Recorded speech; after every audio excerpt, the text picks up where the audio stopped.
अभी मैं आपको एक ऐसे इल्म के बारे में बताने लगा हूं जिसको करने से लड़की खुद आपको फोन करेगी, आपसे माजरत मांगेगी और आपसे खुद फोन पर राब्ता करके अनब्लॉक करके आपको अपने पास बुलाएगी। तो चले आए शुरू करते हैं।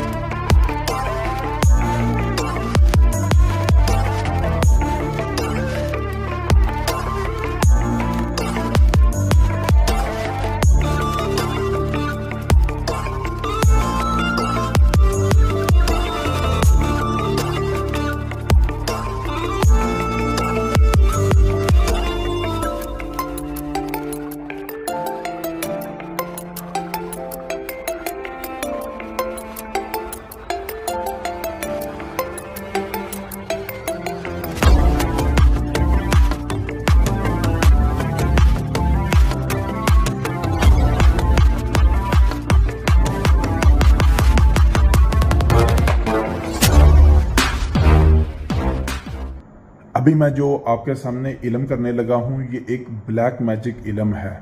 जो लोग ब्लैक मैजिक को पसंद नहीं करते हैं उनको तो मैं कहना चाहता हूं कि वो ये वीडियो बंद कर दें, वो ये वीडियो ना देखें, बेशक ना देखें। हम नहीं कहते कि आप इसी वीडियो को देखें।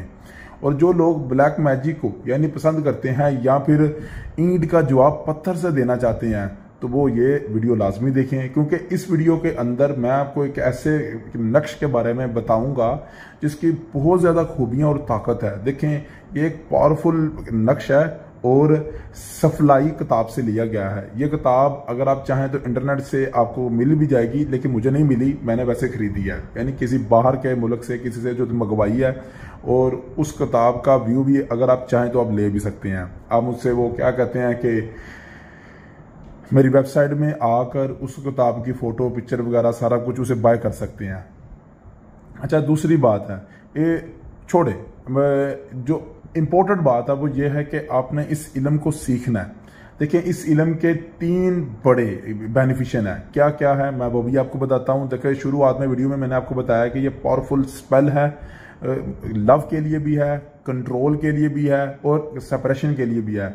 मतलब आप किसी लड़की को या लड़के को प्यार में काबू भी कर सकते हैं, या किसी भी इंसान को कंट्रोल भी किया जा सकता है, या किसी 2 लोगों को दरमियान सेपरेशन भी की जा सकती है।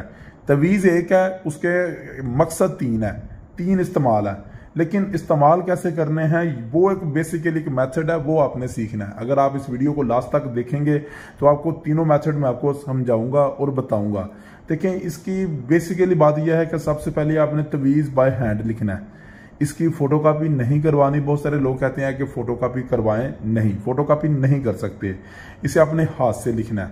जब आप इस तवीज़ को अपने हाथ से लिख लेंगे ना, उसके बाद आपने इसके नीचे आपको नजर आएगा कि नीचे कुछ चंद लफ्ज मैंने लिखे हैं गिनती के। वो इस वक्त जो मैंने गिनती के अल्फाज लिखे हैं ना, वो चंद लफ्ज गिनती के मैं लिखे हैं नीचे। वो अल्फाज मैंने लिखे हैं लव के लिए। अगर आप कंट्रोल के लिए या मोहब्बत के लिए पूछेंगे ना तो उसके भी मैं आपको बता दूंगा, कमेंट में मैं आपको लिख के भेज दूंगा। अगर आपको यानी कि कंट्रोल के लिए चाहिए या मोहब्बत के लिए चाहिए। इसकी दूसरी साइड पर जिसे भी आपने कंट्रोल करना ना, उसकी तस्वीर होना जरूरी है। उसकी तस्वीर, उसका नाम वगैरह होना जरूरी है। नाम चाहे तो उर्दू में लिख लें, चाहे इंग्लिश में लिख लें, चाहे अपनी जुबान में लिख लें, नाम नाम ही होता है।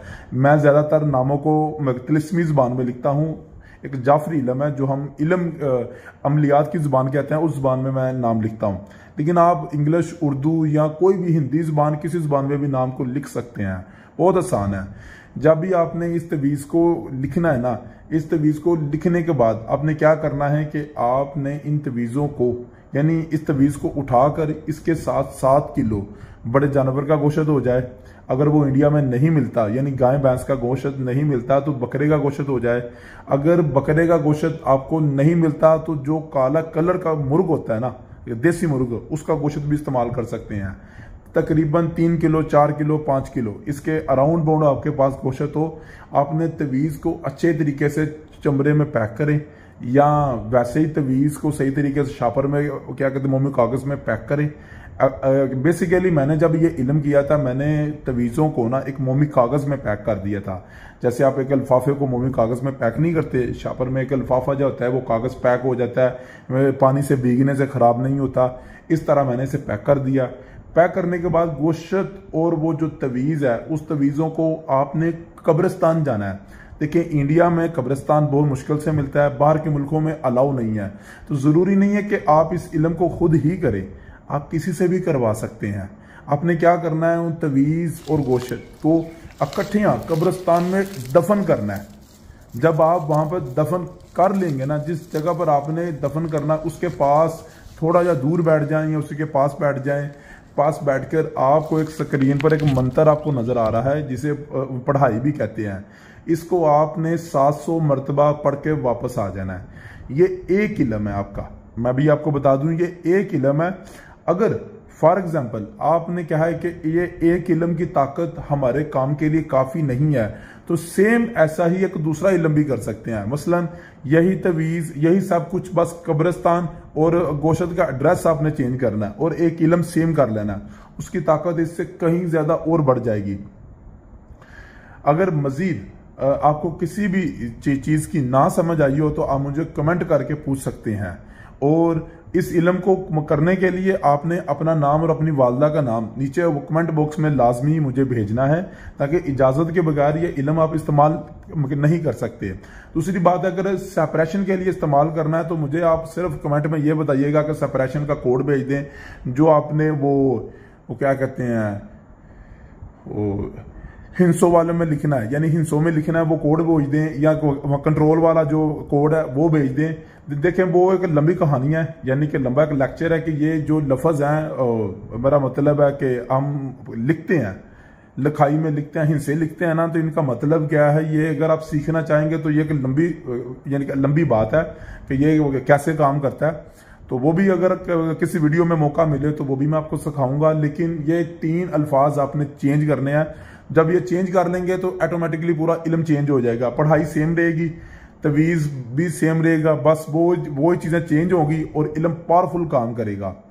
तो हमारी ये वीडियो अगर आपको अच्छी लगी है तो इस वीडियो को लाइक करें, और अगर आप किसी ऐसे दोस्त के साथ इसे शेयर करना चाहते हैं जिसको इसकी ज़रूरत है तो शेयर भी करें, उसे इस वीडियो का लिंक भेजें, उसे बताएं कि अगर उसके ऊपर इल्म हुआ या वो किसी पर करना चाहता है तो वो ये वाला इल्म ईजिली आराम से कर सकता है। अपना ख्याल रखिएगा। अल्लाह हाफिज़।